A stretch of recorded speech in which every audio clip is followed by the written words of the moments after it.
Hello guys, രാവിലെ മീൻ പിടിക്കുവാണ്. അതിൻ്റെ video ആണ്. ഇവിടെ മഴയുള്ള സമയത്ത് എല്ലാം മീൻ പിടിക്കാൻ ആൾക്കാർ കാണും.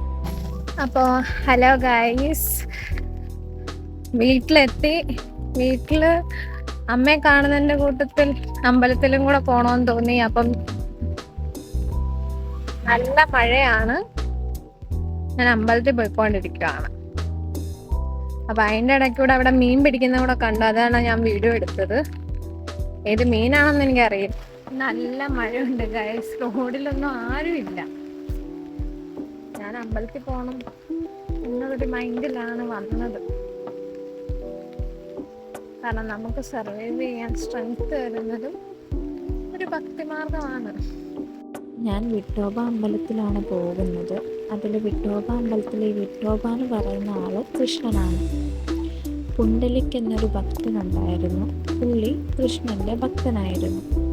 അപ്പോൾ ഈ പുണ്ടലിക്കിനെ കാണാൻ കൃഷ്ണൻ പോയ സമയത്ത് തൻ്റെ മാതാപിതാക്കളെ സേവ ചെയ്യുന്നതിൽ മുക്തനായിട്ടിരിക്കുമായിരുന്നു.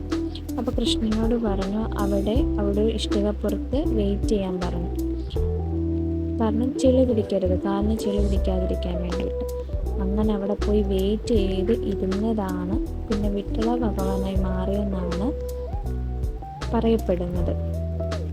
പിന്നെ ഇവിടെ ഈ ഒരു അമ്പലം വന്നതിന് പിന്നിലുള്ള കഥ, പോർച്ചുഗീസ് ഭരണകാലത്ത് ക്രിസ്ത്യാനികളാകാൻ താല്പര്യമില്ലാത്ത ബ്രാഹ്മിൻസ് അവിടുന്ന് കുടിയേറി കേരളത്തിൻ്റെ പല ഭാഗങ്ങളിലോട്ടും മാറി. അങ്ങനെ കായംകുളത്തും കുറച്ച് പേര് വന്നിട്ടുണ്ടായിരുന്നു. അപ്പം കായംകുളം മഹാരാജാവ് നായാട്ടിന് പോകുന്ന സമയമായിരുന്നു. ആ സമയത്ത് രാജാവിൻ്റെ തലയിൽ മരം വീഴാൻ പോവുമായിരുന്നു. അപ്പം നമ്മുടെ പൂർവികർ പറഞ്ഞു, മുന്നോട്ട് വരരുത് രാജൻ, അപകടമുണ്ട്. അപ്പം പുള്ളി അവിടെ നിന്നു. ആ സമയത്ത് തന്നെ പുള്ളിയുടെ മുമ്പിലോട്ടൊരു മരം വീഴുകയാണ് ഉണ്ടായത്. അങ്ങനെ നമ്മൾ രാജാവിൻ്റെ ജീവൻ രക്ഷിച്ചുകൊണ്ട് നമുക്കവിടെ അമ്പലം പണിയാനും അവിടെ താമസിക്കാനും ഉള്ള സ്ഥലം മഹാരാജാവ് നമുക്ക് തന്നു എന്നാണ് എനിക്കറിയാവുന്ന കഥ. ഇത് അമ്പലത്തിലോട്ട് പോകുന്ന ഇടവഴിയാണ്. ഞാൻ സ്കൂളിൽ പഠിക്കുന്ന സമയത്ത് ഈ ഒരു ഇടവഴി കൂടെ ഒക്കെ ആയിരുന്നു പോയിക്കൊണ്ടിരുന്നത്. അമ്പലത്തിൽ പോയി തിരിച്ച് വീട്ടിൽ പോകും. ഒരു സമാധാനമുണ്ട്. ഇപ്പോൾ ഒരു മഴയില്ല, മഴ ജസ്റ്റ് തോന്നുന്നു. അമ്മ എനിക്ക് ഉപ്പുമാവ് ഉണ്ടാക്കി തന്നു. ഞാനത് കഴിച്ചു. നല്ല രുചി ഉണ്ടായിരുന്നു. ഗൈസ്, ഞാൻ തിരിച്ചു പോവാണ്. ശരിക്കും ഇപ്പം 4 മണി 4:15. ഇന്ന് ശബരി ലേറ്റാണ്, നല്ല മഴയൊക്കെ ആയതുകൊണ്ട്. അതുകൊണ്ട് ഞാൻ തിരിച്ചു പോവാണ്. പിന്നെ ഞാൻ 2 ബാഗ് എടുത്തിട്ടുണ്ട്. തിരിച്ചു വരാൻ നേരത്ത് ഒരു ബാഗേ ഉള്ളായിരുന്നു. അങ്ങോട്ട് പോകാൻ നേരം ഞാൻ കുറച്ച് ഡ്രസ്സും പിന്നെ ലാപ്പുമാണ് എടുത്തേക്കുന്നത്. സീറ്റ് കിട്ടിയാൽ മതിയായിരുന്നു, അതേ ഉള്ള ആഗ്രഹം. പിന്നെ വൈകുന്നേരം എന്തായാലും ഞാൻ ഹോസ്റ്റലിൽ നിന്ന് ഫുഡ് കഴിക്കുന്നില്ല. അമ്മ എനിക്ക് കുറച്ച് ഫുഡ് ഉണ്ടാക്കി തന്നിട്ടുണ്ട്, അതുമായിട്ടാണ് പോകുന്നത്. അപ്പം ട്രെയിനിൽ കയറിയിട്ട് കാണാവേ. മഴക്കോള് കണ്ടോ ഗൈസ്? മഴ പെയ്താൽ ഞാൻ പെടും. ഇപ്പം ഈ ഒരു മഴ ഇല്ലാത്ത ഇതേ സാഹചര്യം തിരുവനന്തപുരത്തും ഉണ്ടായിരുന്നെങ്കിൽ കുഴപ്പമില്ലായിരുന്നു, അല്ലെങ്കിൽ പെടും. ഈ ട്രെയിൻ വരുന്ന കണ്ടോ? എനിക്കത് നല്ല രീതിയിൽ വിഷ്വലൈസ് ചെയ്യാൻ പറ്റി.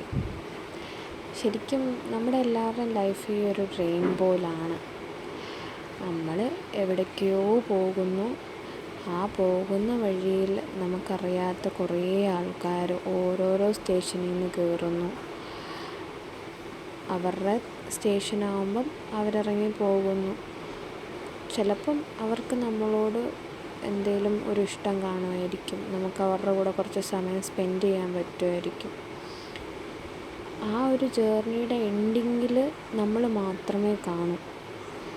ലൈഫും അതുപോലൊക്കെ തന്നെ അല്ലേ? At the end of the day നമ്മൾ മാത്രമാണ് നമുക്കുള്ളത്. ജീവിതാവസാനം വരെയും നമ്മുടെ കൂടെ ഇന്നാൾ കാണും, ഇന്നാൾ കാണില്ല എന്ന് നമുക്കൊരിക്കലും പറയാൻ പറ്റില്ല. അതുപോലെ ഈ ഒരു ട്രെയിൻ യാത്രയും നമുക്ക് സങ്കല്പിക്കാം. നാലാമത്തെ പ്ലാറ്റ്ഫോം ആണെന്നാണ് വേർ ഇസ് മൈ ട്രെയിൻ കാണിക്കുന്നത്. അപ്പം ഞാൻ 4ാമത്തെ പ്ലാറ്റ്ഫോമിൽ വന്ന് നിൽക്കുവാണ്. ഈ ട്രെയിനിൽ ചെയർ കാർ എന്ന് പറയുന്നത് എന്തുവാണെന്നറിയാമോ ആർക്കെങ്കിലും ഉണ്ടെങ്കിൽ കമൻറ്റ് ചെയ്യണേ. എഗെയിൻ ട്രെയിനിലാണ്. നല്ല തിരക്കായിരുന്നു, പക്ഷെ ഇരിക്കാൻ സീറ്റ് കിട്ടി. ട്രിവാൻഡ്രം എത്തി. ഇത് കണ്ടോ, തിരക്ക് കണ്ടോ? പിന്നെ ഗൈസ്, ഞാനിപ്പോൾ ട്രിവാൻഡ്രം എത്തിയിട്ടുണ്ട്. ഞാനിപ്പം ഫുഡ് കഴിക്കാൻ വേണ്ടി പോവാം. ഞാൻ ഹോസ്റ്റലിൽ ഫുഡ് വേണ്ടാന്ന് പറഞ്ഞായിരുന്നു. അതുകൊണ്ട് ഫുഡ് കഴിച്ചിട്ട് ഹോസ്റ്റലിൽ പോകാൻ നിൽക്കുക. ഞാൻ അതുകൊണ്ട് ഇവിടെ KSRTC ബസ് സ്റ്റാൻഡിൻ്റെ അവിടെ എത്തിയിട്ടുണ്ട്. ഈ സെൻട്രൽ കഫേയിൽ കയറി ഫുഡ് കഴിക്കാമെന്ന് വിചാരിക്കുന്നു. ഞാൻ കയറിയിരുന്നു. പൊറോട്ടയും ബീഫുമാണ് ഞാൻ ഓർഡർ ചെയ്തത്. ശരിക്കും ബീഫിന് 170 രൂപയായി. കായംകുളത്ത് 100 രൂപയ്ക്ക് മേടിച്ച് കഴിച്ചുകൊണ്ടിരുന്ന സാധനമാണ് 170 രൂപയ്ക്ക് മേടിച്ച് കഴിക്കുന്നത്. എന്നാൽ ഞാനത് ഫുള്ള് കഴിച്ചു. അതുമില്ല, ഒരു പൊറോട്ട ഞാൻ എന്തായാലും കളഞ്ഞു. ബീഫ് കറി കുറച്ച് കഴിച്ചു. നല്ല എരിവുണ്ടായിരുന്നു. ഹോസ്റ്റലിൽ 2-3 ദിവസമായിട്ട് നേരെ ഫുഡ് കഴിക്കാതെ പെട്ടെന്ന് ഫുഡ് കഴിച്ചുകൊണ്ടായിരിക്കാം ആ എരിവ് ബുദ്ധിമുട്ടായി തോന്നി. പിന്നെ ഞാൻ ഓട്ടോയിൽ കയറി ഹോസ്റ്റലിൽ പോവാണ്. നല്ല തിരക്കുണ്ട്. ശരി, ഞാൻ ഇപ്പോഴാണ് വഴിയൊക്കെ ഒന്ന് നോക്കി വയ്ക്കുന്നത്, ഏത് വഴി പോകണം. ഇവിടെ മേള നടക്കുവാന്ന് തോന്നുന്നു. സ്കൂൾ തുറക്കുമല്ലേ? അതെ.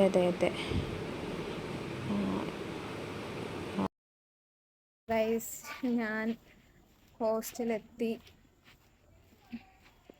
8 മണിയായി. ഹലോ ഗൈസ്, ഞാൻ ഹോസ്റ്റലിലെത്തി. ഇനി അടുത്തൊരു വ്ളോഗുമായിട്ട് നാളെ വരാം.